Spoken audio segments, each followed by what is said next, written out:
Pittsburgh. Welcome to NorthBridge Community Church. How are we doing this morning? Doing all right? Yeah, we got some Pittsburghs out there. They got their jersey online. We hope that you're doing well this morning. If you're not from Pittsburgh, welcome to you as well. We're for you. We're so glad that you're with us in the house. We're glad that you're with us online. It is going to be a good Sunday. We're really excited to get started. New series, songs that we're going to be singing. It's good to be together on such a gorgeous weekend. And if you're new here, joining us online or here in the building, we have a gift for you. Just our way of saying thank you so much for joining us today. And so if you're here, you can just stop by the guest service table and say, hey, I'm new. Our volunteers would love to meet you. Get one of those gifts into your hands. And if you're online, just click on today's links, and there's instructions about how you can get your gift in the mail. Today's links are really important. We're going to be talking about stuff all throughout the day, and as we do, if you just click on that, you'll be able to figure out how to get registered or get your free stuff or get resources for your children. In the room, you can just scan the QR on the screen right now. Just hold your phone up and boom, you'll be taken to today's links online. A button should be popping up.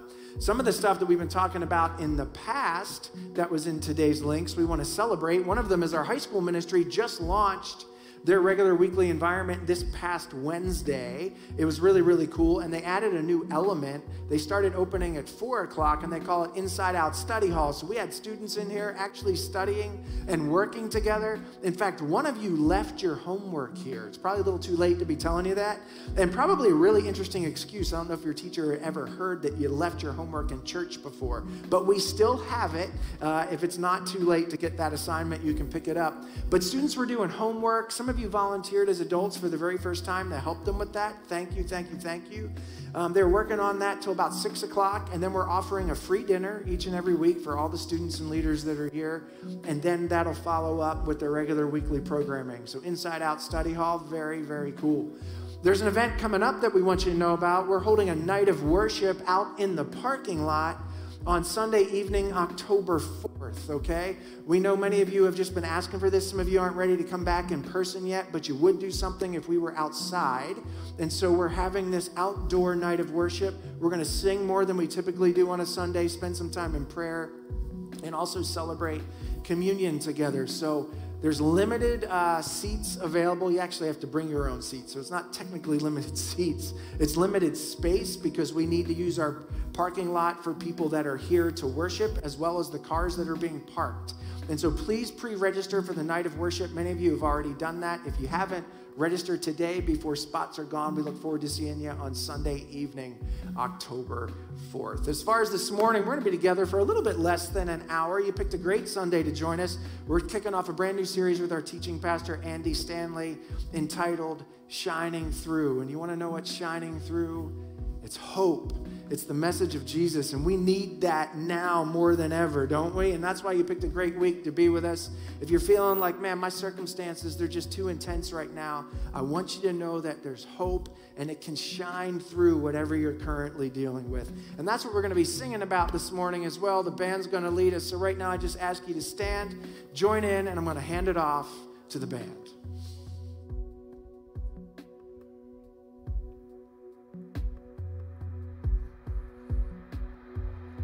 This morning, we just want to sing about the satisfaction found in knowing that nothing is greater than Jesus Christ. Let's sing this together. As I searched the world, but it couldn't fill me. And man's empty praise and treasures of faith were never enough. You came along and you put me back together, and every desire is now satisfied right here in your love. Let's sing, there's nothing better than you together. Let's sing.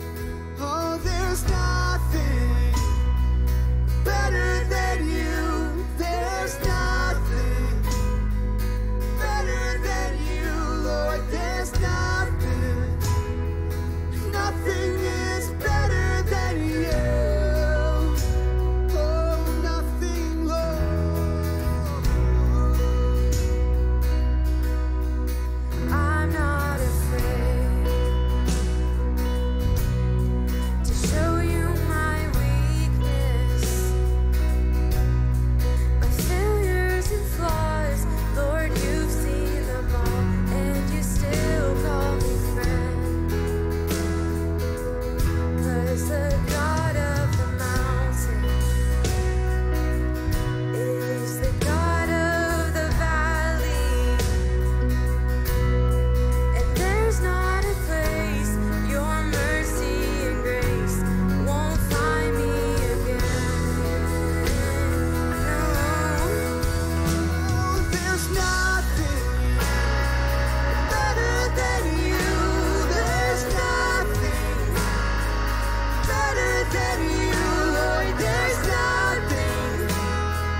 you so much for just the opportunity to be here and to worship you and to praise you and to take a moment to just reflect on the fact that no matter our situation or circumstance, nothing is better than you. It doesn't mean it's going to be easy. It doesn't mean it's going to be a breeze or a cakewalk. We just kind of stroll through life. But that truth remains evident. You are the best, and you're with us. We thank you for recklessly pursuing a relationship with us so that we can get a glimpse of who you are. In your name we pray. Amen. Amen. Thank you for leading us. Thank you for singing with us. You can grab a seat. Thank you for singing with us at home. You know, as a local church, we want to be known for how we give and serve and love others. And once a year, typically in the fall, we just dial up the volume on that. If we're normally at 10, we want to go to 11 because we want this church to gain momentum that will carry us throughout the year. And we want our communities to experience the love of Christ because he loves us through his giving and his serving and his loving. And as his followers, we just want to live out that example to the world around us. And so we call it Be Rich. And last week we kicked off Be Rich a little bit earlier than we typically do because our nonprofit and global partners really, really need our help and assistance. And so last week we asked you to give above and beyond your normal giving. And you were incredibly generous, knowing that every penny is going to go out and benefit our local and global partners. You were so generous that you gave a lot of money. I can't tell you how much just yet. You're going to have to stay tuned. We're going to announce that in the weeks ahead. But you gave a lot, and we can't wait to get it in to our partners' hands. It's not too late to give, though. We know that many of you wanted to be with us, and you weren't with us last week, or you wanted to be online, and you weren't online, and you're like, did I miss it? It was earlier than I expected. No, you didn't miss it. Giving is still open. In fact, if you go to berich.org or northbridge.org, or you go to our app, there's a link where you can give directly. Just scroll down to where it says Be Rich 2020. In fact, I think it might be the very first thing you see on our giving page. And every penny you give will be distributed to our partners, so you haven't missed out yet.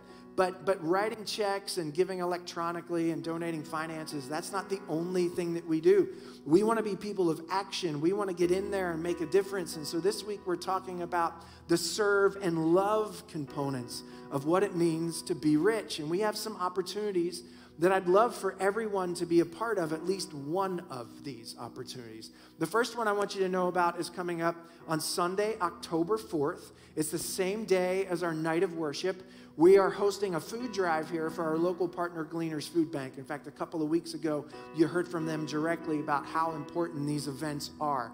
And so that morning, you can bring food items with you. That evening, you can bring them with you to the night of worship. You can drop them off in the afternoon. In fact, if you're going and coming from work on Monday and Tuesday, you can drop off items. We will deliver them on Wednesday to Gleaners directly on your behalf. But this is your opportunity well before the holidays to stock the shelves and meet a very real need. If you heard from Linda a couple weeks ago, because of COVID and current circumstances and people going from furlough to being completely laid off and many businesses in the area being on hiring freezes, Gleaners is meeting a need that is more desperate than ever before in our local community. And because they have more people receiving food items, they need more people like us to donate them, okay? So here's the rules. Anything that you have or want to go out and buy that's not expired, okay? Don't bring anything expired or any large glass items is good to go. Bring it. I mean, they can use baby diapers, toilet paper, food items. We're going to be posting stuff all over our social media and website to let you know exactly, but we want you to save the date. Another event coming up is on October 10th. We're hosting a blood drive right here in the building. I know some of you might get a little queasy with that, but you know what? You can save a life and make a difference by donating blood. We make it really convenient. You just have to come here from 8 until 1. And here's a bonus for those of you that donate. Vitalant, formerly Central Blood Bank, is running free antibody testing for anybody that donates, absolutely free. So if you're like, I wonder if I had COVID, or I think I had COVID, I'd like to know, absolutely free. So you can save a life and find out that information. But there's only so many limited spots. You have to reserve a donation spot so they can be ready for you that morning. You can do it through our website, through our app, or follow us on social media. We've also been sending out emails. But register today, because once they're full, they're full. There's nothing that we can do to add more spots, but you really will make a difference. There's a desperate need. The last thing we're doing is also on Saturday, September 10th, or I should say the last thing we're doing right now, and it's called the Do Good Challenge. And individuals can do this, couples, families, and especially small groups. So we want to put serving and loving in your hands. You don't have to come here and bring food. You don't have to come here and donate. You can just do stuff in your own backyards, in your own neighborhood, and it's going to be a ton of fun, and you can win some prizes in the process. So here's more about the Do Good Challenge. Check it out. Do you ever feel like there just isn't enough goodness in this world? Do you want to make a difference while also having fun? Do you want to create the good you want to see in the world? Introducing the Do Good Challenge. The Do Good Challenge combines random acts of kindness with a scavenger hunt all around your community. On Saturday, October 10th, you or a group of friends can compete by completing mini challenges together. With over 100 mini challenges to choose from, you can earn points to win prizes. And guess what? It's free. Are you ready to play? Great! Playing is easy. First, visit thedgcchallenge.com to create a team or play individually. Second, 48 hours before the start, you will receive a list of more than 100 challenges, so you can plan which challenges you want to do. Third, get out there and complete your challenges. Just upload photo or video proof of completed challenges, and the points start rolling in. Challenges will include things like buying coffee for a stranger, picking up 5 pieces of trash, send a direct message of encouragement to a friend, take flowers to a senior citizen, and more. Lastly, challenges will be tallied and winners will be announced at 8 p.m. on our Instagram and Facebook. It's that easy to do good. Create a team today. It's that easy. So get your teams together, register. You can take a screenshot of this screen, okay? Or it'll be on our website, or if you're at home, take a screen grab. It's the dgcchallenge.com. Scroll down till you see our church. You'll see a bunch of our other network churches. Pick NorthBridge Church, register your team. The DGC Challenge is going to take it from there and empower you to have a lot of fun on Saturday the 10th and also make a difference in your local community. So thank you for giving and serving and loving with NorthBridge Church. At this time, we're going to move into a local time of giving where you can support this local church through your generosity.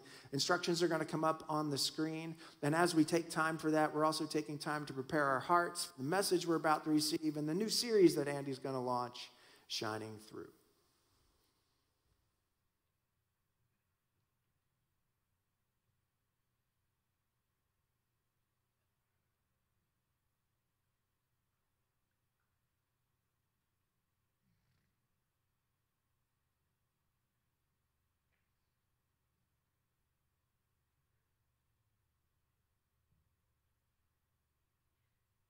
One of the objectionable, irrational, easy to criticize things about our faith as Christians is this. You've experienced this. We actually turn to God when bad things happen, believing He could have kept them from happening in the first place. Isn't this true? Don't we all do this? In fact, we encourage other people to do this. We actually turn to God when something bad happens, and we turn to God with this crazy confidence that, well, God, you could have kept this from happening in the first place, but now that it's happened, I'm going to turn to the very one who could have kept this from happening. But at the same time, most of us feel like we really don't have any choice but to do that. I mean, where else are we going to turn? Or maybe you've been here before. You find yourself asking God to comfort someone else in the aftermath of a loss that you are confident God could have prevented in the first place, but didn't. So, are we crazy? Are we naive? I mean, some would argue yes. In fact, for you, this dynamic may be the reason you finally gave up on faith altogether. And I'll just tell you, just between the two of us, I understand that. In August, this past August, I participated via video in a memorial service for 2 teenage boys. They were brothers who passed away on the same day in circumstances that are so horrific that I'm not going to tell you their story, primarily because it's not my story to tell. But if I were to tell you their story, you may not be able to pay attention to anything else I say in the next few minutes. I did not know this family, weeks after the incident, which took place in March, the parents actually, the husband sent me an email, a long email, and told me the entire story in detail of what happened. There was a statement in his email where he said, it doesn't really matter what God does now because of what he did not do then. The story was so difficult to even begin to imagine that I didn't even want to respond to the email, and I have since told the family that. When I called, I found myself in a conversation with a mom fighting to maintain her sanity and her faith. In fact, the entire family was, her husband and their 2 daughters. And I was not sure their faith would survive. I even said that to her. I tried not to say anything patronizing. They already knew all the Bible verses and all the Bible stories. And in a later conversation, she actually said to me, she said, Andy, the most helpful thing you said, and when she said that, I thought, I can't imagine that I said anything helpful. But she said the most helpful thing that you said was that, that if our faith did not survive this, that was understandable. You said that it may take years for our faith to recover, assuming that it recovers at all. And that is what I said. And I meant it. And through the weeks that ensued, we texted several times. And then in June, remember this event happened in March. In June, she texted me to say, hey, we're planning a memorial service for our sons at a church, one of our partner churches. It'll be in August, and we would love for you to send a short video that could be part of the service. And honestly, I was stunned, not that they asked me to send a video. I was stunned that their faith had begun to recover, that they were rediscovering faith, but not their old version of faith. They would be quick to tell you if they ever tell their story. A much better faith, a deeper faith, a faith that wasn't propped up by everything is up and to the right, a faith that wasn't propped up by, well, God will make sure that you get back to normal eventually, because they will never get back to normal eventually. And what they recovered was faith in God. Not the promises of God, not the blessings of God, just God. Because all the other stuff, all the other fluff had been torn away in a day. Now, you may know someone like that, and perhaps you're hoping for a recovery like that. And it may help to know, it certainly helps me to know, it may help to know that the men and the women who brought us the message of Jesus walked through similar valleys, valleys filled with random acts of violence, unnecessary suffering, and unanswered prayer. And yet, somehow, some way, they believed and they persevered. Now, last time we were together, and I hope you were with us last time we were together, we looked at an episode from the life of the early church where food was about to become scarce throughout the entire Roman Empire. And most people in ancient times were already hungry most of the time. So when a famine struck, people didn't just eat less. In many parts of the world, there was literally nothing to eat. And as we discovered, the church in Antioch, instead of turning inward and focusing on their own needs, they actually stopped to consider who would be most negatively impacted by the famine. And then they asked the question, what can we do about it? And in an unprecedented move, they began collecting funds for a group of people they had never met in a part of the world most of them would never visit, whose culture was nothing like theirs. In fact, this is so important and it was so unprecedented, I want to give you a visual to help you understand the magnitude of their decision and what they did. Here's a map of what we generally consider the Holy Land, with Galilee in the north, Samaria, Judea, and the city of Jerusalem in the south. Now, these Gentile Jesus followers were located in Antioch, which doesn't even show up on the map. It is 300 miles away from Jerusalem. And in terms of ancient travel, these two cities, take a look, these two cities were an eternity apart. And culturally speaking, as I said, they were half a world apart as well. Never before in recorded history had a local multicultural group felt responsibility for a group of people with whom they had virtually nothing in common. Now, here's the question. Where did this politically and socially incorrect behavior come from? Well, it came from their recognition that for God so loved the entire world that he gave. And so they gave. They gave because that's what love required of them. So, picking up where we left off last week, the folks in Antioch, the Gentile believers in Antioch, are beginning to take up a collection. They're concerned about the believers in Jerusalem who are already suffering because they're being persecuted for their faith. And then there's a famine that's about to make things even worse. So anyway, back in Jerusalem, something terrible happens. I mean, something terrible is coming, but something terrible happens. Something random, something seemingly unnecessary, something dark. Something that would leave Jesus followers scratching their heads and wondering, where in the world was God? Here's what happened. The text says that it was about this time, and again, just to put this into perspective, this is about 15 years after the resurrection. It was about this time that King Herod arrested some who belonged to the church, intending to torture them. Now, this King Herod is actually the grandson, this is Herod Agrippa, who is the grandson of Herod the Great, who murdered the babies in Bethlehem after the birth of Jesus. So violence clearly ran in their family. And the sum that he intended to arrest were actually Jesus' original apostles. And his first victim was a high-profile target. In fact, his first victim was one of Jesus' first apostles. Here's what Luke tells us. He said he had James, the brother of John, not James, the brother of Jesus. He had James, the brother of John, put to death with a sword. He had James, the brother of John, beheaded. Peter, Andrew, James, and John. Now, this was a huge blow to morale for the Jesus followers in Jerusalem, but it won Herod political points with his constituency. In fact, here's what the text says. When he saw that this met with approval among the Judeans, Herod proceeded to seize Peter also. Now, Peter is a really big fish. In fact, next to Jesus, this is the biggest fish. And this would keep the taxpayers happy, and perhaps it would quell some of the anti-Roman sentiment that was usually very high during Passover season. So, Herod followed through with his threat.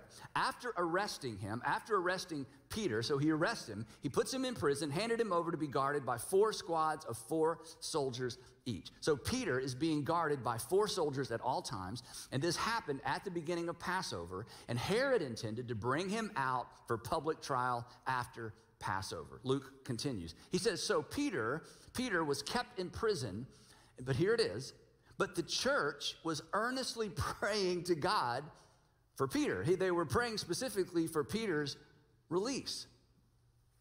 And there it is. This is one of the many places where the experience of first-generation believers intersects with ours. Think about it. The Jesus followers in Jerusalem, think about it. The Jesus followers in Jerusalem are asking God to deliver Peter days after God did not deliver James. Again, the Jesus followers, they're asking God, they're praying, they're asking God to deliver Peter from prison just days after God did not deliver James. I mean, why bother? If God was concerned about Peter, he wouldn't have allowed Peter to be arrested in the first place, right?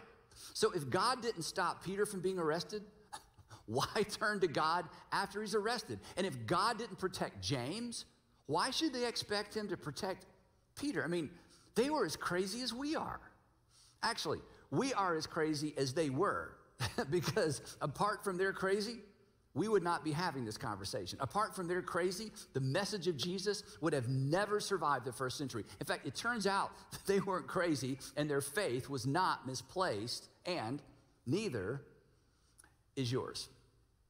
So for me, narratives like this one are comforting on 2 levels. First, The people closest to the action, think about this. The people closest to the action, the men and women who actually knew Jesus personally and chose to follow him because of the resurrection, they were not immune to random, inexplicable tragedy and loss. And in spite of believing that God could have kept these bad things from happening, they turned to him for comfort and help anyway, right after they happened. So, we may be crazy, but we are in good company. We are not the first. And they didn't continue trusting and turning to God because it all made sense. They continued trusting in and turning to God because the thing that made the least sense of all, the crucifixion of God's Messiah, resulted in the greatest possible good for all, the salvation of the world, forgiveness of sin, an on-ramp to our relationship with God. And here's the thing, to the degree that our faith is anchored to those same ancient events, our confidence in God will sustain us through the random, inexplicable, God, where are you valleys of life. So when you find yourself praying to the very God who did not come through for you to begin with, the way you wanted him to, the way you expected him to, the way he came through for the person next to you, you are in good company.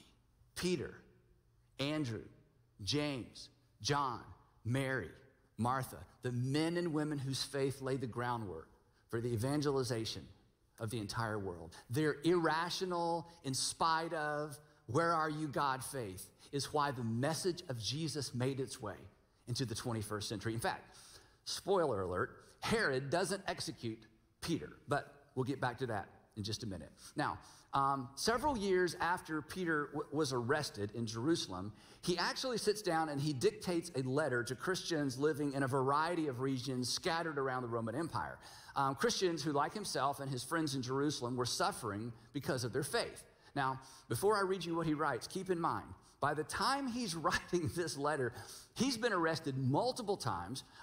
He's been living as a fugitive for years. In fact, he kept his whereabouts so concealed, nobody even knows for sure where Peter was between his arrest in Jerusalem and his execution in Rome, maybe 9 or 10 years later. Yet in spite of the fact that he's living on the run, here's what he says. He writes to Christians who are experiencing some of the same things he is.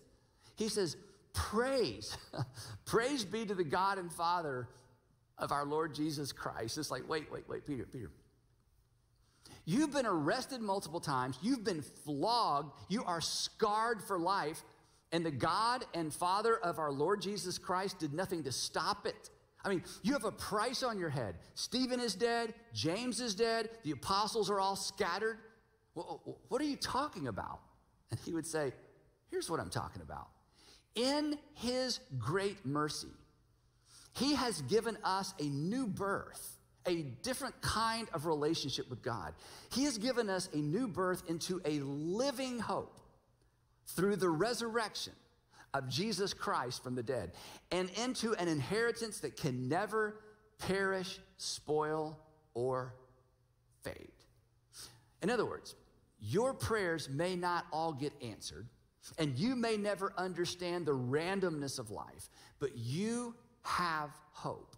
And your hope isn't anchored to theology, it's not anchored to belief, and it's not anchored to a book. Peter says that our hope is anchored to an event that rekindled his hope, the resurrection of Jesus. And then he says this, in all of this suffering, in all of this you greatly rejoice, though now for a little while you may have had to suffer grief of all kinds of trials, in all kinds of trials. In other words, he says, in light of all that God has done for you, you can find joy and you can rejoice in the middle of it. There's not joy because of their trials. There's joy in spite of the trials because of what God has done for you. And Peter, again, who has suffered in ways we can't even begin to imagine, says that this suffering is just for a little while.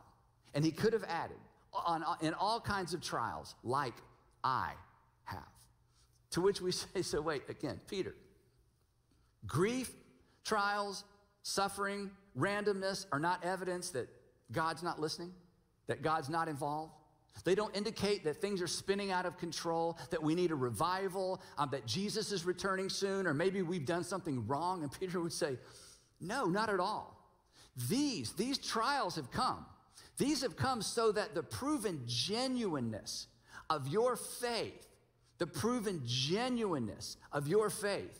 of greater worth than gold, which perishes, even though refined by fire, may result, in other words, there's going to be a result, may result in praise, glory, and honor when Jesus Christ is revealed.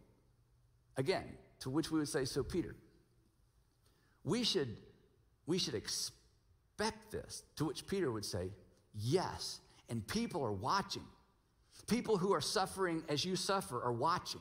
People suffering without hope will be drawn to your hope, your peace. In fact, they may be drawn to the object of your faith, because the darker it gets, the brighter your hope, the brighter your response shines.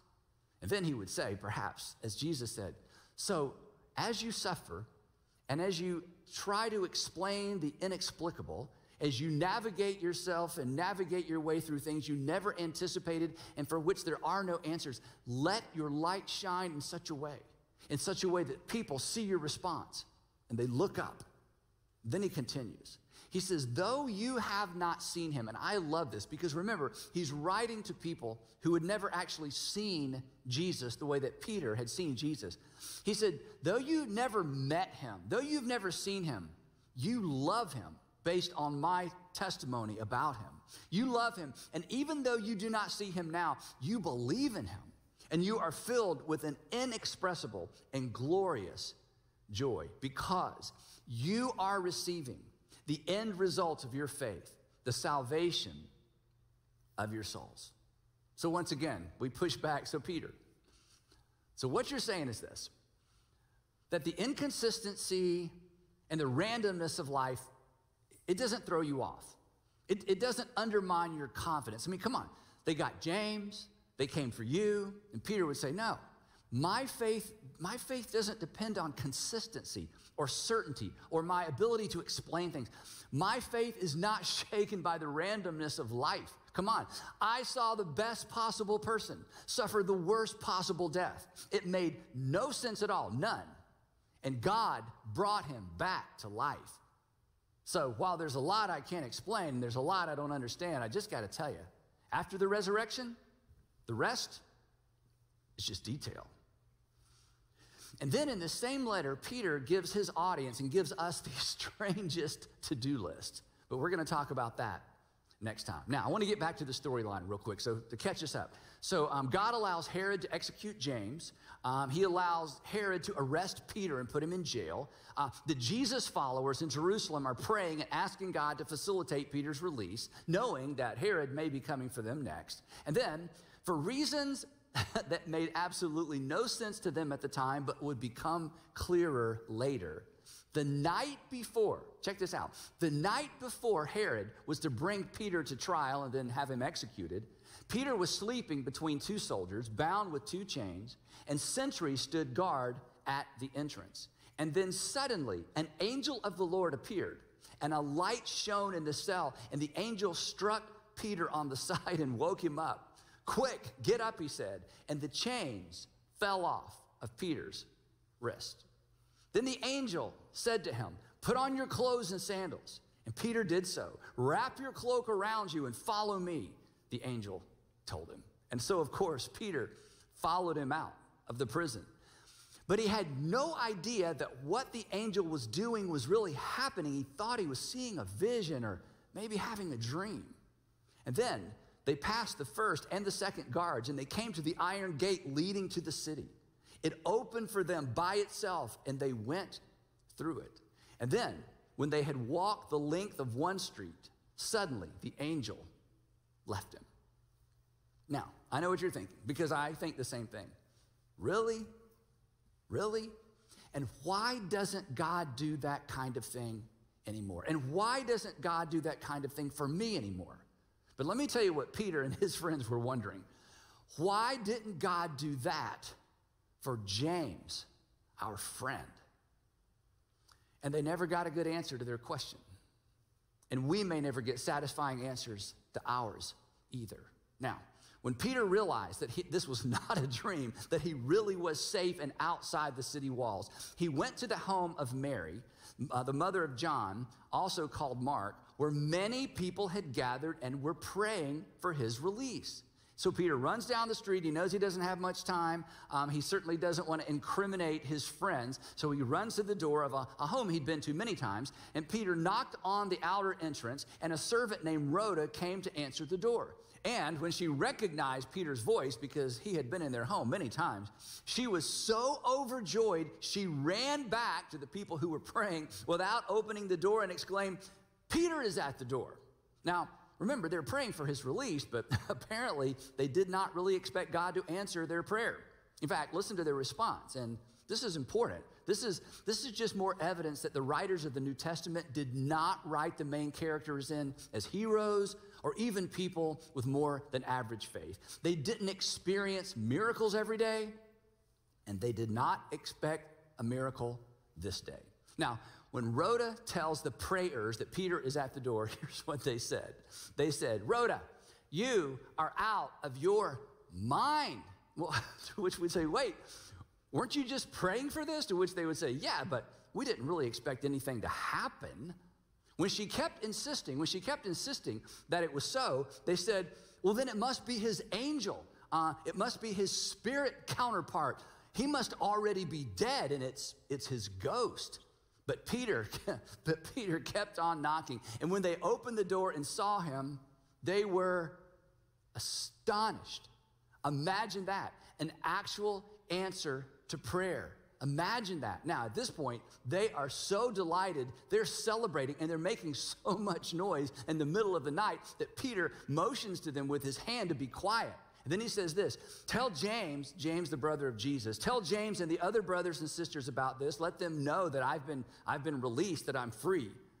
He said, and then he left for another place. Now, this is so interesting, and we're going to come back to this next time. Luke doesn't say where Peter went. Now, remember, when he wrote this, Peter was still alive and was still a wanted man. If Luke knew where Peter was, he didn't document it, lest his document fall into the wrong hands. So Peter went underground. In fact, he went underground so successfully that to this day, no one has discovered for certain where he went. And then Luke gives us even more detail. As you might imagine, in the morning, there was no small commotion among the soldiers as to what had become of Peter. And after Herod had a thorough search made for him and did not find him, he cross-examined the guards and ordered that they be executed. Now, Herod is publicly humiliated because he had promised the people that they were going to see the trial of Peter, Jesus' #1 follower. He's so humiliated, he leaves town. He goes to his beach house down by the Mediterranean Sea. And while he's there, a group from a neighboring city asked to have an audience with him to show their support because they depended on Herod and his favor for their food supply. And Luke tells us about this. Here's what he says. He says, on the appointed day, when Herod was having this public meeting, he was wearing his royal robes, and he sat on his throne, and he delivered a public address to the people. Now, Jewish historian Josephus says that Herod's robe on this particular day was actually made of silver, and that when the afternoon sun reflected off of the silver robe, that the crowd erupted and declared him a god. Luke says it this way. The crowd shouted, "This is the voice of a god, not a man." And immediately, because Herod did not give praise to God, an angel of the Lord struck him down, and he was eaten by worms and died. And again, Josephus confirms this. Here's his version. He says that Herod was seized by a severe pain in his bowels. He was rushed off the stage, and several days later, he died. Now, what do you think? What do you think Peter thought when he got the news? I mean, he was probably relieved that Herod was out of the way, but he may have thought, God, if you had just taken him a month earlier, James would still be alive, as well as 4 unfortunate prison guards. And then Luke wraps up this account with this statement. But, in other words, in spite of all of this drama, in spite of all this inconsistency, in spite of all of these unanswered questions, But the word of God continued to spread and flourish. In fact, we know that it did, because it's why these texts were created and preserved. It's why the name and the message of Jesus would eventually circle the globe. But on a personal level, these events and events like these and the response of our first century brothers and sisters is why, to borrow a phrase from the Apostle Paul, it's why we don't grieve. It's why we don't mourn as those who have no hope.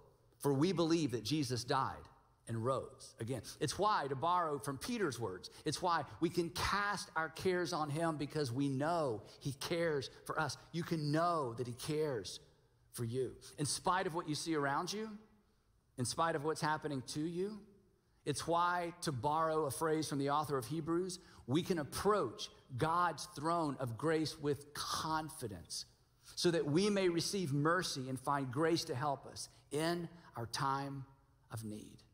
It's why we have hope, even when we don't have explanations.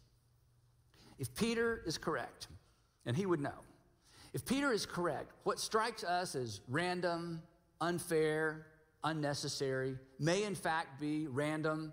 It's certainly unfair and perhaps unnecessary, but in spite of that, if Peter is correct, he assures us our hope is not misplaced.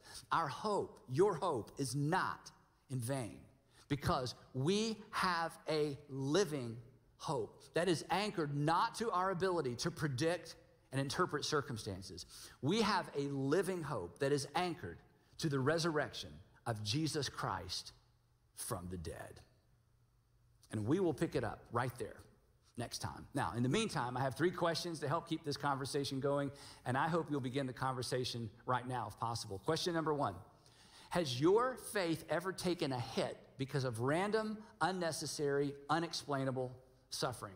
I think we can all say yes to this question. Number 2, why are we so prone? Why are we so prone to tether our faith or our confidence in God to how well things are going? And number 3, I want you to read Hebrews chapter 4, verses 14 through 16, and then answer this question. What does the author encourage his readers to tether their faith to? Now, if you don't remember anything else from today's message, I hope you'll remember this. There is hope even when there are no explanations. There is hope even when there are no explanations. The men and women who brought us the gospel, who risked their life to ensure that the life-changing message of Jesus survived the persecution of the first century, would attest to this. When it feels like it and when it doesn't, your hope is not in vain, because your hope is not in hope. Your hope is in your risen Savior.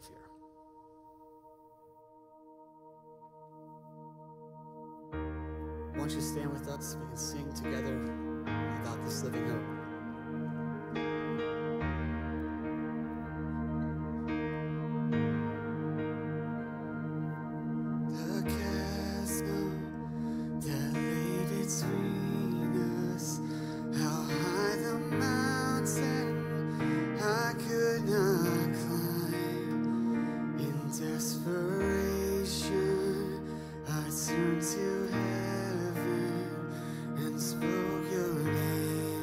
In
sealed the promise. Your buried body began to breathe out of the silence. The roaring lion declared the grave has no claim on me. Yeah, 'cause Jesus, yours is the victory. So hallelujah, hallelujah. Praise the one who set me free. Hallelujah. Death has lost its grip on me. You have broken every chain. There's salvation in your name, Jesus Christ, my living hope. Oh, Jesus Christ, my living hope. Oh, God, you are our living hope.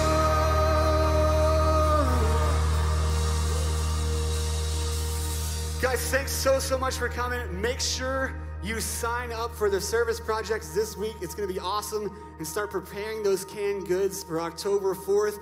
We will see you next week. Thanks for being here.